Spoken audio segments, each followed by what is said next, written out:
I realize this isn't the best angle, but this is what I've got to work with. So a couple days ago, I believe it was on a Thursday, that I had surgery. And some of you know that I have been having trouble with longer periods or irregular bleeding for, I would say, because it all started in 2022. So for a couple years. So if we go back to 2023 and talk about it, I had a period that lasted for about 8 months, and birth control really didn't help it. It was worse with activity. I never really got checked out because I just thought it was going to go away, or it was a side effect of a medication that I was taking. I didn't know. And this went on for almost like 8-9 months or so. And so like it started like in April and then ended in December, like mid-December. And that's whenever a rather large, I didn't know what it was at the time, body of tissue came out of me. And it was about that long or so. And yeah, about that long or so. And it didn't hurt initially, but the next day it was really hard to walk and to sit and to stand, all those things. So I never got checked out, but then the next day after that I felt better and my bleeding stopped. So that was nice. And I didn't have any issues for like from 2022 until 2024, I believe. Yeah, 2024. Like October of 2024. In October 2024 is whenever the bleeding started happening again, but this time it was different. It was worse whenever I was sitting down not doing anything, but it was better whenever I was moving around. I don't know. It was weird. And I again just kind of ignored it for a little while, and then I just had enough of it, and so I went to go see the doctor. And it started a bunch of these tests, and I went to my PCP, and they ordered me birth control, which that did help it some. And so I started taking birth control, and it did help, but I was still kind of having breakthrough bleeding every once in a while. And then I started taking the birth control irregularly, meaning like I was taking 2 at once because I wanted the bleeding to stop, because initially it wasn't working. And that was awful. It made my face break out, and it made it all red. Awful. And then I went to get an ultrasound. It was like an internal ultrasound and an external ultrasound. And the tech was wondering if I had a gynecologist, because like her eyes were wide. And I was like, what does this mean? And she's just like, oh, you know, maybe you should just get checked out with an obstetrician, not obstetrician, but a gynecologist. It's like, okay. And so then from there, like there was like from what the report said, it was like an abnormal thickening of the cervical region. And I was like, oh, okay. And they mentioned like hyperplasia. And I was like, I don't know what this means. And of course I Googled it, and it was like cancer. I was like, oh, okay. So that had me freaked out for a little while. And then I was sent back to my gynecologist that I hadn't seen in a few years. Shame on me, I know. And he was like, okay, we're going to start with another ultrasound. And they did that. Luckily, it was just internal. It wasn't external. External was awful. Like, you had to drink like 30 ounces of water. That was painful. But they did an internal ultrasound, and he's like, yeah, it looks like you have a pretty large polyp, and it's probably causing, or a probable polyp, but it's causing the bleeding. And the only way to get rid of it is to, you know, surgically remove it. And this freaked me out at the time. I was like, oh my gosh, what the heck?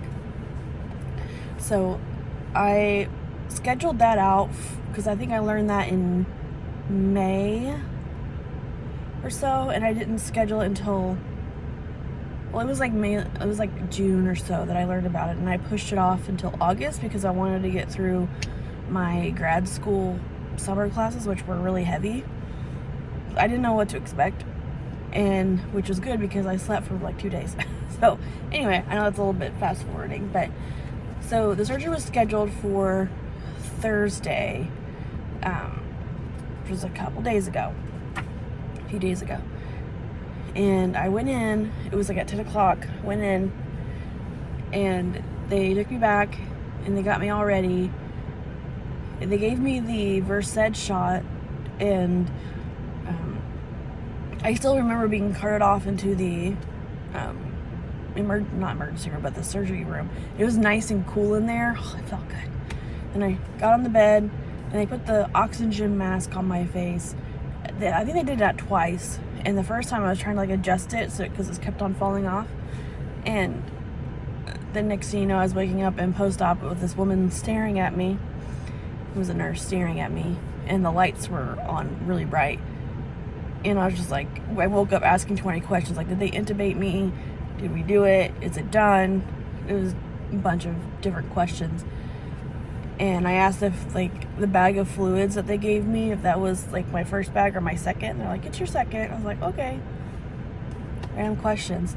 And so I was like, well, I probably ought to go to the bathroom because otherwise you're not going to let me leave. And so I went to the bathroom as much as I could.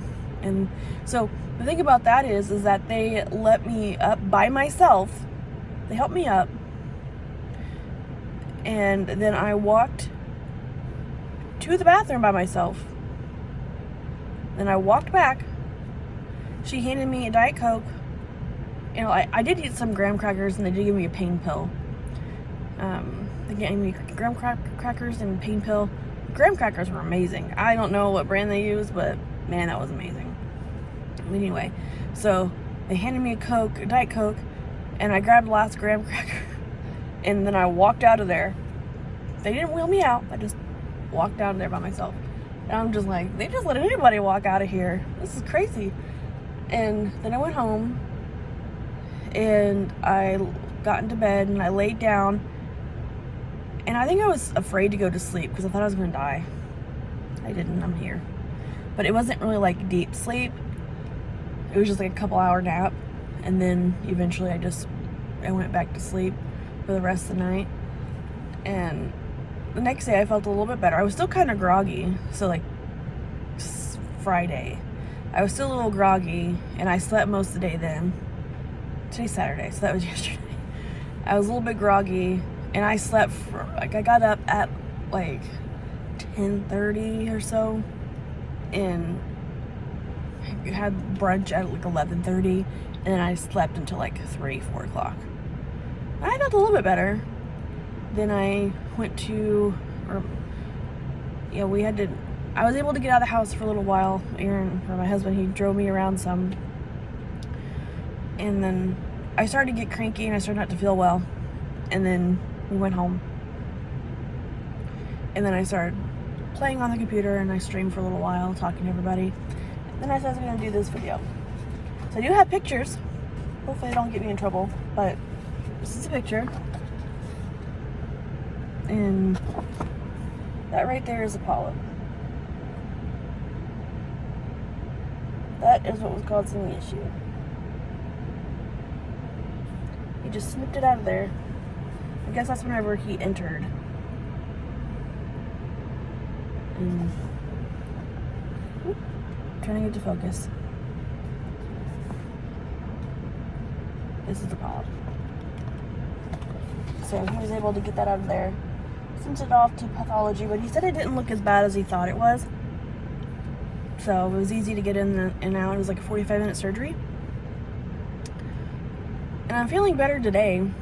I haven't really done much. I made this video. I'm in the car. So anyway, hope you guys enjoy it. I'll see you guys next time. Bye!